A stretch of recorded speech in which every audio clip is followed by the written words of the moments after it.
Hey guys, who want to be an industry influencer? Glenn Vo and I just went deep into how you can build your brand and what some of the mistakes are. Go check it out.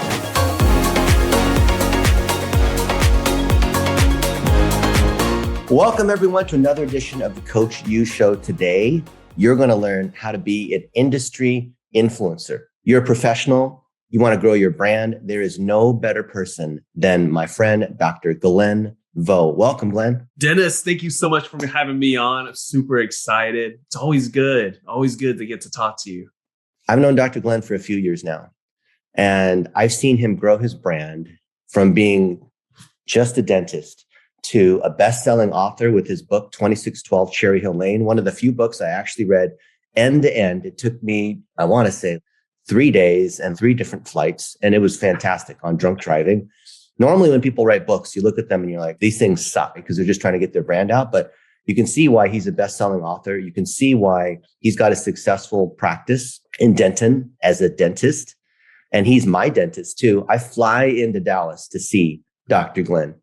And Dr. Glenn has made time for us to hang out and do Korean barbecue, for us to work on his brand, for us to meet a lot of mutual friends. And I'm just so honored, Glenn, for you to join us. Again, thank you so much. Each time I'm with Dennis, and you guys already know, for those who are listening and or watching as well, each time you're around Dennis, you always pick up something new. So again, I'm always excited to collaborate in any way I can, especially on a podcast setting like this. One of the first webinars that we did together was with Vendasta, which is the shirt that I'm wearing here.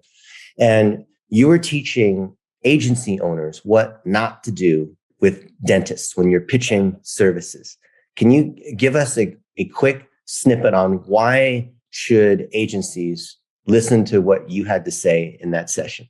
Well, here's the thing. Number one, I'm a dentist. So again, if you're looking to pitch dentists, why not get it from the person you're actually trying to pitch it from? But here's the thing too, is that I have a really large community. Dennis, you're actually in there as well. It's a Facebook group called Nifty Thrifty Dentists. It's for dental professionals. So every single day, I know what dentists are telling me, but we're always pitched by different companies, different marketers, different consultants. I see what works and I see what does not work. But a lot of things that I discussed when we were doing that webinar, it's stuff that's applicable to anything. You don't have to be a dentist. You could be an attorney. You could be an accountant.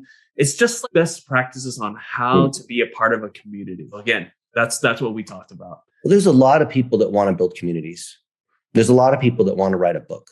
Yeah. There's a lot of people that want to do lots of different things. And I've noticed with you that you just get stuff done. You launched a program for people to be able to start their own side gigs. Yeah. And you've launched an affiliate network for people to be able to bring their offers together. What is it that you do? And plus you wake up early in the morning, which I typically see with these folks. I don't get up at 5 o'clock.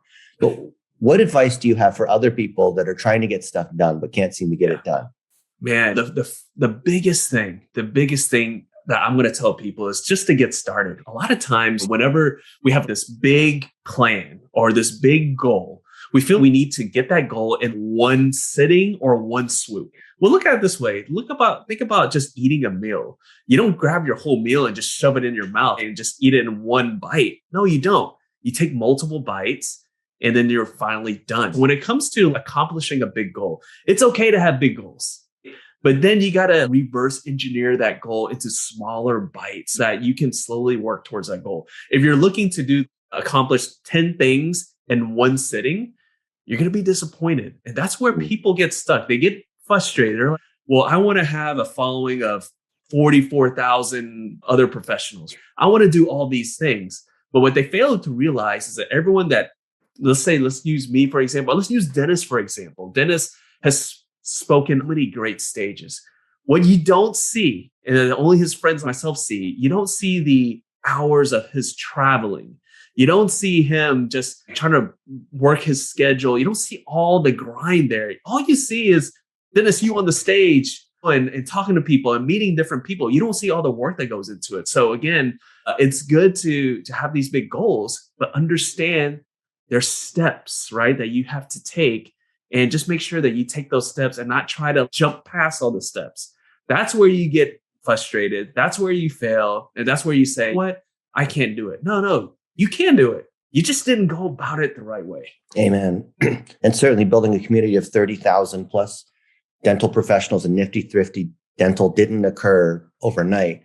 What is it you have for other folks that want to build their group, right? Because it looks such a long distance from where they might be to where you are and having these large communities. Yeah, absolutely. Well, I'm glad you brought that up because again, recently I just so many people have reached out to me they wanted to grow their Facebook group. They wanted to grow their brand. They wanted to monetize their group. And I've many people talk about, I'm going to put a course together, a workshop. Again, later on, I'll give the links to Dennis there. But essentially, you have to make sure that your community serves your audience, right? That's the big problem. When people create Facebook groups, it's all about them. It's kind of a shrine to them, for them to talk about themselves, to try to sell all their products. Look, if you want to grow a Facebook group, it's all about giving. It's an abundance mentality, something Dennis is very, very familiar with. Again, he's always giving out content. Again, he won't say this, but I'm going to just kind of hype him up a little bit. Dennis is always giving out content. He's always shouting other people out. He's always just helping other people. And that's what a Facebook group, an effective one, is all about. It's about a community where you help and give back to your community, hook them up, give them the resources to succeed. And with you lifting them up, helps lift you up. Again, that's the main thing. If you want to go to a Facebook group, it's all about quality and value. So when you started Nifty Thrifty, what was then the key value that you provided to that community? So in dentistry, and dentists come into my practice, and when you go to a dental practice, the dentist is there by himself. He's kind of on an island. It's not in a hospital where you can walk down the hall. You got a colleague down the hall. You have a specialist over around the corner. You have all these other professionals you can talk to. Dentists, they're on little islands in their practice. And whenever there's issues that come up, right, they either they have to call their friend or they just suffer in silence. So I saw a need for a dental community where we all came together and want to uplift each other. Nifty Thrifty was all about just helping build that community, but also helping dentists save money in their practice. I grew up with modest beginnings and we didn't have much. So saving money and stretching that dollar was something that was always in my nature. So that was my gift to the community. I was like, hey, look, this is how you save money in your practice and whatnot. And then it grew from that. As more people came in, other people came in and said, hey, I have something to share. Hey, go ahead and share it. And again, that's what the community is all about. You grow it, it almost takes on a life of its own. How do you manage a community of that size? Again, I'm going to be very upfront with everyone. Okay. No, I'm not this super multitasker, this super skilled guy. I'm just anyone else. I'm just you. But here's the thing. I've had great mentors, Dennis and other professionals as well. And what I've realized is there's certain things that you're really good, your genius ability, okay, that only you can do. That is the stuff that you should focus on. Everything else, if you can delegate it, then you want to get the right team. This is the main mindset thing that you just got to break through right now. If you want your time back, you're going to have to pay for it. Okay. Now, some people may say, well, I want to save some money. I'll try to do everything myself. I want you to sit down. I want you to get a piece of paper and write down what is an hour of your time. What is it worth to you? $100, $200, $500, $1,000. Okay. Whatever it is. Okay. Now, once you do that, list out all the things you do in a day. Okay. Then ask yourself, are all those tasks worth your time? I promise you it's not. And again, if you're willing to pay a little bit to get that time back, you'll be way in front. So what if I told you that for a quarter, maybe even less of what it costs your time, I can get someone to do that for you? Would you be interested? Yeah, you again, don't approach it, oh, I don't want to spend any money. Think of it as, no, I'm actually saving money because I'm not trying to Photoshop an image that honestly, unless you're a photographer or in the graphic design space, you probably suck at it and you're going to end up spending more. Again, that's what I do. I have a team that helps me run the group. Yeah. Amen on stuff that's not worth your time. Those of us that say, okay, Dr. Len, I agree. There's a bunch of stuff that's not the best and highest use of my time, but who do I hire and what specific step do I actually take? Well, here's the thing. Luckily for you, the man that's interviewing me is the king of virtual assistants. I would say this, whatever Dennis is putting out there, read it, learn it, reach out to him, whatever program he's doing, sign up for it. Is going to save you time. But just very generally speaking, here's the thing. you're going to have to, if you're starting from the ground up, right? And you have no training manuals, nothing at all. And you're like, I know I want an assistant. Then just how you started your business, just how you went through school and whatnot, you got to start somewhere. You got to start from the bottom and start creating your own systems and processes and whatnot, and start working there. Now, different sites, online jobs at PH, Fiverr, all those different sites, you can go there. And again, you can kind of hack that time by leaning on people, Dennis, getting some of his resources. But again, if you don't have anything, you got to start somewhere. Start right now, write out exactly what you want, and then find the system that can adopt that. And again, that's really important. What you want, okay? Don't assume that people know what you want. Don't assume that all of your assistants are mind readers. They are not mind readers. You have to literally, again, that's with anything. If you want something, if you need something, just ask. Because the worst that can happen is they can't do it. Or if you're asking me, hey, can I help you with something? The worst that can happen is I say no. But at least you're not assuming. Super smart. What kinds of things do you have your VAs do for you? Yeah. So everything from, graphic design, video editing, research. Sometimes I'll have them write some copy. I'll have them write a blog or something, and then I'll come back and look at it. A couple of times I've gotten lazy and I just didn't look at it. I let them post it. And Dennis kind of reached out and say, Glenn, you didn't write that, man. You need to work on that. You're right. It's always good to have friends who are always watching out for you and just kind of remind you, hey, people, your content, unless they can write like you might have to kind of look at that. Things like that. So that's for virtual assistants. If you want to take it a step further, right? I really recommend having an executive assistant too. I do have that as well. And you don't imagine how much time you spend going running errands, picking up gifts for clients, getting your coffee, all those little things. You may think, what? I can do it myself. Yeah, you can, but you don't realize how much time you waste going to the store and looking for an HDMI cord or something like that. So I'm big fan of having an executive assistant that's local as well. That is huge. So I have a little secret just like that. I have an assistant. Her name is Suzanne Valdez, and she lives 1.5 miles down the street from me. And I travel a lot. I never do my own laundry. Oh, wow. Whenever I come back, everything's clean. The kitchen is good. There's food in the fridge. I don't have to go to Costco myself. I don't have to go to the post office. And a little secret, when you get handwritten notes or little gifts from me, if you look at the handwriting, it's bubbly writing. My handwriting's not bubbly. But it's written, the words are physically written by Suzanne, but I have a sheet and I'll write out in a Google sheet, I'll write out the little 1-sentence things to say for each of these people. So they are my words, but she's actually writing them out. So that's my little secret. It's a huge hack of mine that saves 2 or 3 hours a day. Well, Dennis, let me ask you this. What Suzanne does for you when you get back from a long trip and you're tired, laundry's done, food is in the fridge. How does that make you feel? Oh, that's great. It makes me, it's part of the reason why I've been in so many hotels. Because the cool thing, like people, they go on vacation, they go to a hotel because they know that, well, you got to put the little thing on the door saying, don't wake me up. Otherwise, it's like housekeeping. You don't want to wake you up 8 or 9. Well, you'll be up. But I love the fact that everything that you want, you can just pick up the phone and it'll be taken care of. You can order room service. People will say I'm spoiled. I made a post about how I don't sweep my own floors or do dishes or things like that, saying how lazy I am. But I said 2 things. A, my time is worth way more than that. And then B, we're creating jobs. And so what you said about virtual assistants and having an executive assistant, you're able to maximize the value of your time. And it is your duty to create jobs for other people because you shouldn't be doing that stuff. If you've got it all documented, the thing we had with Jake Paul, you guys are going to see this thing where Jake Paul has shout outs for Dr. Glenn.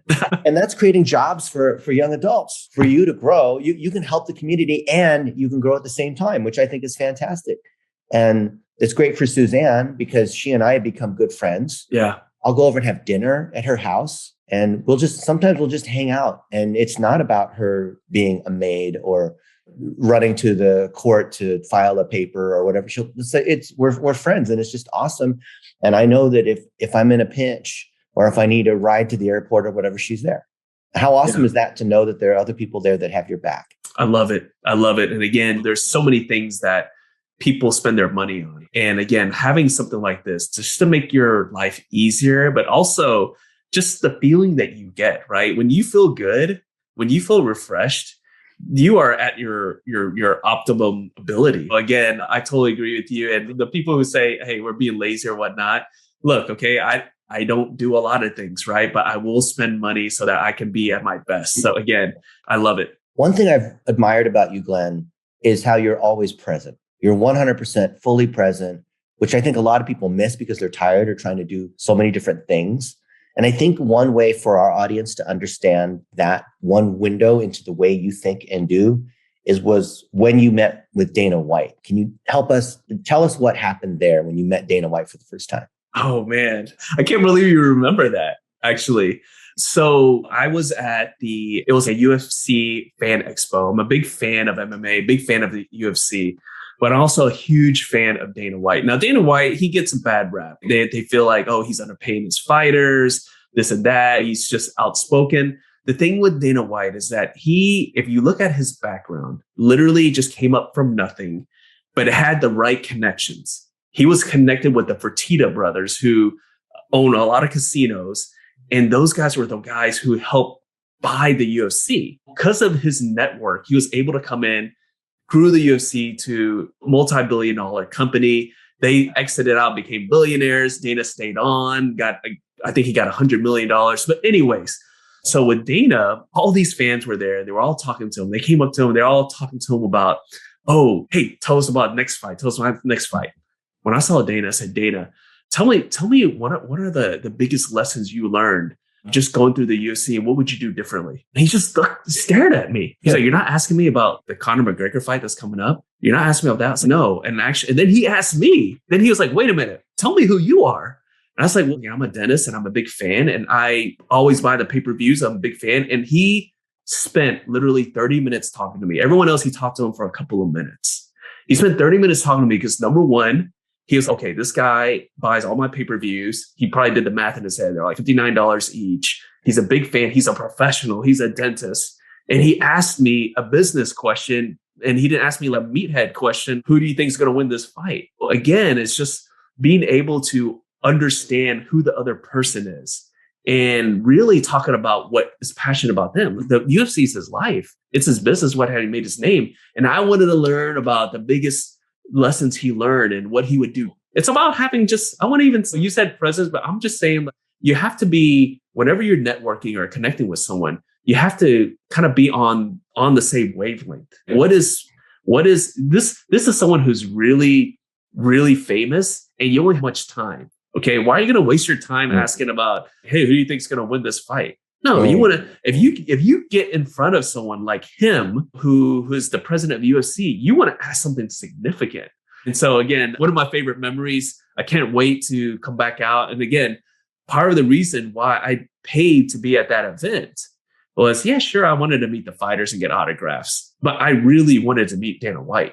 And I knew that was the easiest way to meet him, is to sign up to be a VIP at this event. Paying for access, which is great. Being in masterminds, being around other people that are successful or that you can learn from, who have done something that you want to do. Give our audience some insight into why you do that and how that's affected your career. I'm going to use a very easy example, guys. I'm going to use the example of Dennis Yu, right? There's a reason why I wanted to be his dentist. I wanted to show him that, hey, this is how dentistry is done. You might have had a bad experience. I wanted to give him the VIP experience, but I wanted to show him that this is what dentistry should be. Obviously, connection. I'm a dentist now. But here's the thing. With this relationship, working with Dennis, obviously, I'm learning so much from him. I've gotten so much knowledge from this man, just having Korean barbecue, right? But Dennis is the type of person who has an abundance mindset, and he's introduced me to other people as well. So this is something that's extremely important. Money is important. Yes, I understand, right? But you know what's more important? Relationships, right? Because if you have the right relationships and you cultivate those relationships, right? That leads to more relationships and more doors that open. And that is priceless.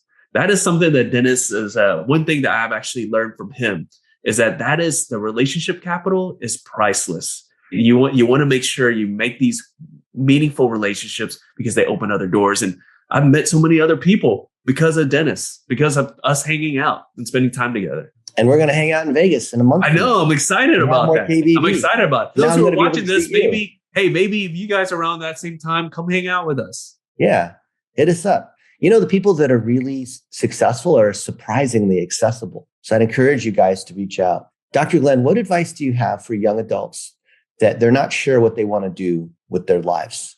And maybe they don't think that college is necessarily the right path for them. So this is what I would say. First of all, it's okay.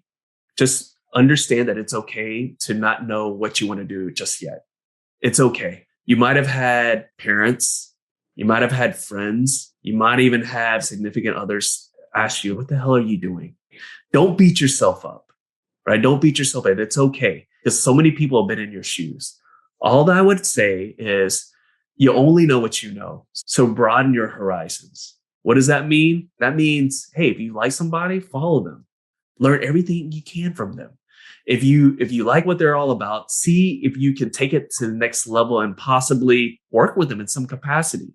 The great thing about what Dennis does, and it really bothers me because a lot of people, they misinterpret their opportunities. We're in a society where it's, hey, give me everything. And Dennis and I, we grew up in a time where you just had to earn it, had to grind it out. Again, I just want to say this. I know, Dennis, I know you will never bring this up, but I'm going to bring it up. And Dennis has been super generous and trained people for nothing. And they got upset because they weren't able to use the training and help uplift what they're doing. But Dennis is someone who will give freely, but he's not going to do anyone's work for them. That's up to the individual. So my message to you is if you get a chance to work with someone like Dennis, learn everything you can. Learn everything you can, and then figure out where you want to go next, okay? And be grateful for it. So again, if it's maybe you like what I'm doing, reach out to me, talk to me, right? If we can work together, maybe I can put you in one of my programs, or maybe you can help me with something. I learned a lot from Dennis by just watching him. And again, I think Dennis, you told me, you're like, Glenn, you're not like everyone else. It's my job. If I'm working with you, or if I'm learning with you, if I'm eating dinner with you, it's my job to catch those nuggets and for me to implement it. It's not that Dennis is not going to come around and while we're having dinner and right now, okay, I gave you all these action steps. Here you go. Here's a manual. That's not his job. And honestly, guys, when you're going out networking with people, it's not their job. It is your job to learn as you interact with people, as you work with people and create your own destiny. So it started out as a short answer, Dennis, and it turned into this long apologize for that. That's exactly what we need to hear because there's a lot of people looking for work. We get hit up thousands of times per month by virtual assistants, by young adults, by agency owners. You've been in the same groups and they all want something. And what disqualifies 99% of them is they don't put in the homework. They don't put in the time. And they make a direct ask without ever considering. I read your book, 2612 Cherry Hill Lane, before we met. I did all kinds of research about you online because I felt that was how we'd have a more productive conversation where I knew in advance some of the things that I might be able to do to add value. And I think that's just the kind of respect that's necessary when you want to work with somebody. So when I know you do the same thing, but before every interview, when I'm on someone else's podcast or they're on mine, or I'm just going to meet somebody, I always do some research to think about who they are. And we should call this the Dana White question. What Glenn did before approaching Dana White to stand out among all these other groupies that want to ask some ridiculous consumer level questions, thinking from a business standpoint, thinking strategically, that's how you stand out.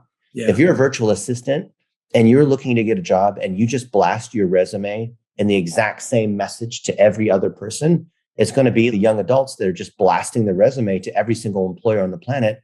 They haven't personalized it. They haven't customized it. All the sales reps that are out there that are trying to do cold email. My friend Alex Berman is the king of cold email, and he only sends out 2 or 3 cold emails, but they're personalized with just 1 or 2 sentences being personalized, and his open rate is 60+%. And he gets meetings and deals off of sending just a couple.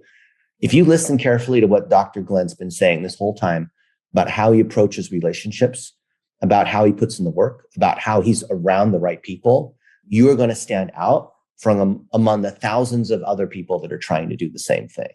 Amen. Amen to that. I mean, that's amazing advice. And I'll add this too. It's if you have the ability to work with someone, and again, let's put it this way. If I asked everyone, okay, there's a internship, you're gonna work side by side by Elon Musk or Jeff Bezos. Pick one of those guys, right? But it's not paid. But it's going to be for a few months and you work side by side with them and you get to interact with them all the time. Would you take that position? Almost everyone will raise their hand. Okay. Why? Because people spend thousands, possibly even millions of dollars to interact with these guys. So when you're in the presence of someone where you can learn from, get your priorities straight. A lot of times people are like, well, I want to get paid so-and-so and I want to pay this. No. That's not the right priority.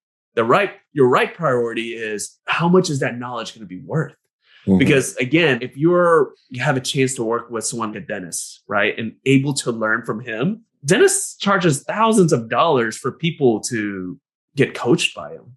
And if you get to work with them, it's a no-brainer. So again, if you're a young adult or someone who's starting out in the business, just figure out what is worth more, that salary you're getting or the knowledge you're getting. Again, I just wanted to make sure that people understood that, because that's something I understand. And that's why I love having these type of relationships, because I'm always learning something. Yeah, I consider compound interest. So if you go to the gym and you work out really, really hard for 4 hours, you're not going to have six-pack abs. Yeah. And you go back the next day and work out for 6 hours, and are you going to have six-pack abs after 2 whole days of working out? I consider relationship building multiple steps. Yeah. And one of the cool things I see Dr. Glenn do is he'll introduce different people, because as your network grows, then you see that you can connect this person with this other person. And the cool thing is that you can create tons and tons of value with just an introduction, just by being there. And it requires this shift from being the workers paid for the time they put in, because they're spending time in the factory and they're paid $15 an hour in the factory and the salary. It's kind of like as time passes, you get paid and you're selling yourself an hour at a time, to being a business owner like Dr. Glenn, where he has a practice, he has other dentists, he has assets that he owns, and he's able to manage as a business owner instead of being as an employee. How then, Dr. Glenn, do people make that kind of mindset shift? Yeah, no, absolutely. I mean, again, it's all about being intentional. I've told a couple of my coaching clients, I asked them, what do you want to accomplish? What's the big goal? Most of the time they're like, oh, well, I want to make millions of dollars or whatever. I want to have a Lambo or whatever, something that very materialistic. Yeah. And I said, strip away all those things. What do you want? Well, I want to be able to spend time with my family and friends and not have to worry about money. I was like, okay, now that's your idea. And again, not worry about money. How much do you need to make a month? Right? And they'll say, what's the minimum? And then I say, reverse engineer it from there. For me, I've always wanted to own my practice and be able to have it function without me being there. So then I had to ask myself, well, what do I need to do? Well, I need to find someone to do the dentistry. I need to put the right leaders in place. I need to put the right systems in that I can step away and go speak at events and coach and whatnot. So again, for me, I had to start reverse engineering. And from reverse engineering, I figured out what I needed to put in there. So if you're in a situation where you're the primary driver of your business, maybe you're a doctor, or maybe you're the main person there. Maybe you're the person who puts the product together. Ask yourself, what do you need to do to get out of that position? Well, you need to have someone to replace you there. You need to have the systems in place. So again, the answer's right there. But most people, they have to kind of take themselves out of the equation. Reverse engineering, no matter what industry you're in, if you start with that, you'll figure out your path. Wow. What are the biggest mistakes you've seen of other professionals? It could be other dentists, real estate agents, attorneys. Yeah. The biggest mistakes they make in growing their personal brand. Oh, gosh. The biggest mistake they make is that they feel they can do it themselves. And that's the curse of anyone who is highly motivated and also highly educated. Okay. Oh, well, I went through dental school. I went through 8 years of school. Of course, I can figure this out on my own. I'll just watch some YouTube videos and I'll read some magazines, right? That's the problem. But here's the thing. In order for you to become a dentist, in order for you to become a chiropractor, a physician, accountant, a lawyer, any of those professions, You actually had to go to school and go through a process. Okay. You can't just go on YouTube and learn how to be a dentist. You have to go through there and you have tests that will test you to make sure that you have the aptitude to move on. So how can you just say, well, I'll just figure out this personal brand when all these other professionals who've dedicated their lives to helping people grow their brands, they spent all that time to master that. How can you say, oh, I'm going to learn it in a few YouTube videos? That's the biggest mistake. Biggest mistake that highly motivated and highly educated people make. They simplify something else and make it very trivial that, oh, I can figure it out on their own. When in reality, it takes a lot of time and you need to have the right coaches. Yeah. Because how long did it take to go to dental school? Oh, I mean, it takes 4 years of undergrad, 4 years of dental school, 8 years. Yeah, absolutely nuts. So again, I could say, well, could I pull someone aside and show them how to do a couple of dental procedures if I coached them? Yeah, I could. And that's the thing too. Could you not go through, get a marketing degree at the university and learn about marketing, all that stuff? Yeah, you can, but you can do that with a coach. You do it with a coach who can sit there and hold your hand and show you everything. Yeah, you can do it. You doing it by yourself, it's going to take twice as long and it won't be as nearly as effective. Amen to that. Having the experience, and it takes time. It's not a couple of YouTube videos. Changing gears, we have thousands of universities that are training up young adults in social media marketing and digital and being an influencer. They have the idea of what that means. And the faculty and the administration of these universities, they want to provide jobs. They want to provide real experience. But a lot of the programs are struggling to be able to adapt because it's moved from books and essays and exams into real experience that is not just a resume, but not just an apprenticeship, but actually working on stuff. Yeah. What advice do you have for the faculty and the administrators of all these universities? Yeah. So I would say look at the trade schools, right? Look at it this way. If you wanted to become a auto mechanic, right? You would go to a trade school and they would actually have you do a hands-on program. You wouldn't send them to a university and have them read books on how to fix a Mercedes or fix a Honda. No, you can only read so much, but you actually have to get into the environment and actually work on the cars. When we're talking about social media, when we're talking about ads and all these different things, you can learn a lot of theory, but at some point, you got to get your hands dirty or your fingers dirty. I mean, you actually have to get into the actual environment to understand it and to learn. A lot of things are it's been done before. It's just packaged a little differently. When we talk about, kids nowadays or people nowadays, they're different. No, they're not. They're actually exactly the same. The only difference is the way they take in information, the way they interact has changed. That's it. They're still the same people. The teenagers are still immature. Kids are still kids, and adults still have issues they're dealing with from when they were kids, right? So again, people are still the same. It's just the way you reach them, the way they communicate, the way they interpret information or get their information has changed. It's still the same thing. People are still, again, as far as learning goes, it's the same thing. It's just, again, you just have to go into the environment just changed. So again, trade school, become a mechanic, a woodworking workshop, whatever you did in school, you had to get your hands dirty there. We're talking about metaverse here. We're talking about social media. Mm-hmm. Yeah, it's still the same thing. You just got to get into that environment instead of this environment. And I'm going to take what you've just said and put it on a screen in 3 months from now in front of a ton of university professors at a conference, the Integrate conference, to be able to show how higher education can create jobs in a trade school way, and building those relationships with other professionals in their community or even in their local area is huge. And one of my favorites is Dr. Karen Sutherland, and she's at the University of the Sunshine Coast. She has hundreds of young adults that are coming through the degree program. But as part of that, they have to adopt a local business and implement 1-minute videos and $1 a day and interact with the client along the way, which I think builds way better skills, having to actually work with a real client, talk to a client, being able to coach them as opposed to just submitting an essay. It's fantastic. I love what you're doing. I love what Dr. Karen Sutherland's doing. Dr. Karen Freeberg is the number one social media. She's got the number one book number one textbook for professors that are teaching kids how to do social media. I find that a lot of these faculty members and a lot of professionals that are, say, your age and my age are struggling when it comes to all this new social media like TikTok. And because now Facebook is for old people, us, right? What advice do you have for people that are thinking, I don't want to sing and dance on TikTok, or I can't keep up with all these social networks. I don't have time for that because I'm a busy professional. Yeah. Again, what's life? What's life, right? Life is a journey. Life doesn't stop when you get out of school. Life doesn't stop when you have kids. Life doesn't stop when you retire. Life keeps going on. So if you look at life in that sense, where it's it's a long journey until one day it stops. If you look at it that way, instead of milestones, I think people get caught up. Okay, I'm going to a certain amount of time, I'm going to retire. That's it. What are you going to do? You're just going to die or something?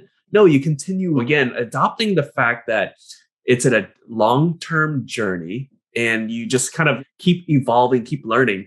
That'll change your perspective. And I think that's what it is. Yeah, okay, I don't have time to dance on TikTok, but you do have time to learn. Of course you do. You were successful with Facebook. Now it's time to learn about TikTok. Now it's time to learn about these other things. Just when you had a flip phone at one time, then you adopted a smartphone. Some people still do have flip phones and whatnot, but again, you adopt that. So I would say that life is it's not a destination, it's a journey. Look at it that way. And again, when these new things come up, just understand it's just part of the journey. And it's still people, like you said, at the end of the day, just a different medium to communicate with them. Still people. Yeah. I mean, again, people have not changed. They're pretty much the same. It's just the way they interpret things, the way they get their information has just changed. You just got to kind of move on to the next medium and just embrace that. Embrace it instead of fighting it. And I'm trying to embrace TikTok. And so I just friended Dennis on TikTok. And again, I'm probably not going to dance there, but there's a lot of things that I'm going to do that I think is going to provide a lot of value. So I think there's also a lot of merit in doing shorter videos. I mean, attention span and stuff like that. Yeah. 15-second stories. There you go. The secret is you can repurpose a lot of content. So in the middle of a podcast like this, I could say, here's the one thing that professionals make when they're trying to grow their personal brand. And that's it, right? And then maybe a couple little snippets there. But I think of TikTok as, and the other social networks increasingly that will follow after TikTok, as movie trailers. So you still need to produce the movie. You are the movie. You are the expert. You're interviewing other people. Just here, we're much from Dr. Vo, but we're taking little snippets of that. And that's what we're putting out there on Twitter. Alex Hormozi said that his approach to TikTok was seeing it as spoken tweets. So whatever, you look at all the tweets you've ever made, the ones that have done well and not, understand why that is, and literally just speak those tweets into the camera and then put in the text, put in the other things to make it tick, the background music, but it's still the exact same thing. You're just changing the format a little bit. Isn't that neat? I love it. I love the repurposing thing. I'm actually going to use, I'm going to adopt that right now. And what we're going to do, you guys know from what we do with the Content Factory, which is how we have all this repurposing at scale using tools and software. We're going to chop up different things that Glenn has said and turn them into Instagram stories, turn them into blog posts, turn them into other kinds of derivative content. And you guys see that that's the beauty, where you can take one long form piece of content, what we have here with Dr. Vo, and now we have TikToks and we have tweets and we have cool pictures and other things that. And I'll show you one behind the scenes thing. What I do at the end of podcasts is I have the guests make funny faces. For example, make a surprise face. The video VAs will take that and use that as a thumbnail, because the thumbnail. Yeah. I love that. I should use that too. I always have to, I have to make a funny face later or something like that. But I didn't think about doing it during the recording. But you have the guest right now at the end of the podcast. You already know what you've talked about. What a fantastic opportunity. How many people have you interviewed, Dr. Glenn? Man, hundreds upon hundreds. And so you've learned so much about building relationships, about getting the deal, maybe that dental company that creates value for the dental influencers, or asking people thoughtful questions about their area of expertise. But imagine all you guys out there, maybe maybe you've not even launched your podcast, or maybe you only have a few episodes. You're not as far as Dr. Glenn. But imagine if at the end or towards the end of your podcast, you made some weird faces. For example, make a surprise face. See, I mean, there's so many different ways. Now do an interesting point up face. Look, fingers pointed up. See, Now make one with anger. Now, if you've got a team of VAs, they can cut those pieces up. So I love to make all the promo units at the end, not at the beginning. Notice I didn't record an intro at the beginning. You know how most people at the beginning of the podcast, they pull up this thing and they read, Dr. Glenn Vo runs dentistry, and he went to school here and he teaches and he's the author of these books, and they read this paragraph and paragraph and paragraph of all the stuff, right? I do that at the end. Yeah. Right? Because it's more powerful at the end, and we have all the little snippets. So if you guys, if you see how I'm asking Dr. Glenn questions, I'm doing it intentionally because we're going to cut them up into little snippets. So that's how I'm deciding the questions to ask. And then I want to ask questions because anytime you're talking to someone who's well-known or who's been on lots of podcasts, you don't want to ask the same dumb questions that they're always asked. What Dr. Vo said about Dana White. So then I'll ask if I don't have some really good questions or I have not put enough time for the research, I'll ask him, my favorite question is, so Dr. Vo, what question do you wish people had asked you, but they don't ask? Oh, that's a good question. Yeah, that's a good question. Wow. It's a good question. It is a good question. I mean, I had to think about that there because, wow. I mean, I guess you already asked it. I mean, I wish people would ask a little bit more why I wrote the books, 2612, and then my newest book, which I didn't send to you, Industry Influencer. I mean, why I wrote the books. Yeah. I mean, 2612, big reason why I wrote the book is it's a story that I had in my head for years. It represents a lot of hard work, but also perseverance. I've had this story in my head for like 10 years, and it wasn't until I actually had the resources. And when we talk about resources, the connections, but also the funds to get across the finish line. Because when it comes to books, it's also who you know. So I hired a really great editor who had a lot of connection with publishers. The one publisher I ended up going with, Morgan James, the editor himself, the founder of Morgan James, he said, look, I love your story. I love this book. I love what it's all about. But I'm going to be honest with you. I get hundreds of manuscripts laying on my desk every day. And sometimes I read them and sometimes I don't. And sometimes they're really good and I just can't publish them because I'm already tied up. But the fact that Nick vouched for you, Nick was my editor, it made me want to read it. I'm so glad I did. What I learned right there is something that I've always believed in. It's relationships, even down to getting a book published. So again, I wish people would ask me about that. Again, thank you for letting me share that with everyone. And that was a great story. I get sent lots of books, but very few of them do I actually read. And I was wondering, like, why was it so well written? And then you told me it was when you and your wife were driving. I think you were on your cell phone and you weren't looking and you almost got in an accident. And then you had to pull over and you two had sort of a come to Jesus kind of like, that could have been the end sort of moment. Yeah. You see a lot of friends that get in accidents where they didn't know that in an hour from now, they're going to be in eternity. Yeah. And those moments happen, and it inspired you to write that book because how many other people do you know where they're driving and they're trying to scroll on Facebook at the same time? And they could be just like that. And so you turn that whole thing into a novel. It's fictional, but it actually started from a true story. And I thought, wow, it was really powerful because I could feel the energy of the original story in the fictional book. Yeah. Yeah. No, absolutely. And again, that's the big reason why I wrote this book, because people enjoy the story and whatnot, but there's a deeper meaning. Texting and driving is something I'm very big against because of what happened with me. If I can impact just one other person to just to think about it or not to do it, or just have a dialogue about it, then accomplish my goal. And luckily for me, the editor felt the same way. Morgan James felt the same way. They loved it. That book was their first fiction novel ever. And they normally do business books.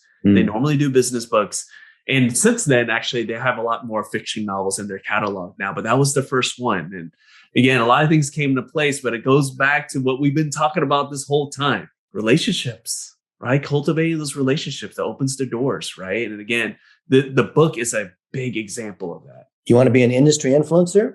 Learn from someone who has done it and is teaching you how to do it step by step. Go check out Glenn Vo's book on being an industry influencer. See, learn from people who've done it. You want to be a successful dentist, marketing your practice, learn from another dentist. You want to start an agency, learn from someone else who has a 7-figure agency and be around other people who have 7-figure agencies. Look at how Dr. Glenn has been around the people that he wants to learn from. And he's such a great student, and he prepares and he asks thoughtful questions that go several levels deep. beyond the superficial kinds of questions. I'd encourage you guys to check out Dr. Glenn, follow him on social, see not just what he says or what the other influential people say, but see what they actually do and learn from that. Any final words of wisdom, Dr. Glenn? No, I mean, the only thing that I would have to say is just if you want something, just reverse engineer it. Again, I can't stress that enough. You want to accomplish something, figure out what the steps that you need to take to get there. That will let you know whether it's something you want to go through or you don't, right? But if you just have this grand plan of, okay, I just want to make millions of dollars, but you don't reverse engineer it back, then you're just going to have that dream and it's not going to go anywhere. So figure out what you want, be very detailed about what you want, and then reverse engineer it back to accomplish that goal. Fantastic. Reverse engineer. That's a real engineer, a real thinker who's playing chess, multiple steps. Glenn, how do people find you? Easiest ways, look me up on Instagram, Dr. Glenn Vo. You can also go on Facebook, Glenn Vo as well. Friend request me. I'll accept your request. Send me a message. I always respond to all my messages. Glenn Vo on LinkedIn as well. And drglennvo.com. I actually have a few of my courses on there and some blogs that you might find educational. My podcast is on there as well. So yeah, those are the easiest ways. Yeah, drglennvo.com. And congratulations on tuning up your website. There's more and more stuff. Thanks, I appreciate it. Hey, I learned from the best, right? This guy right over here, this guy right over here. Awesome. Thanks so much, Dr. Glenn, for being on the Coach U Show, where we interview other experts where we can learn directly from what they are doing step by step.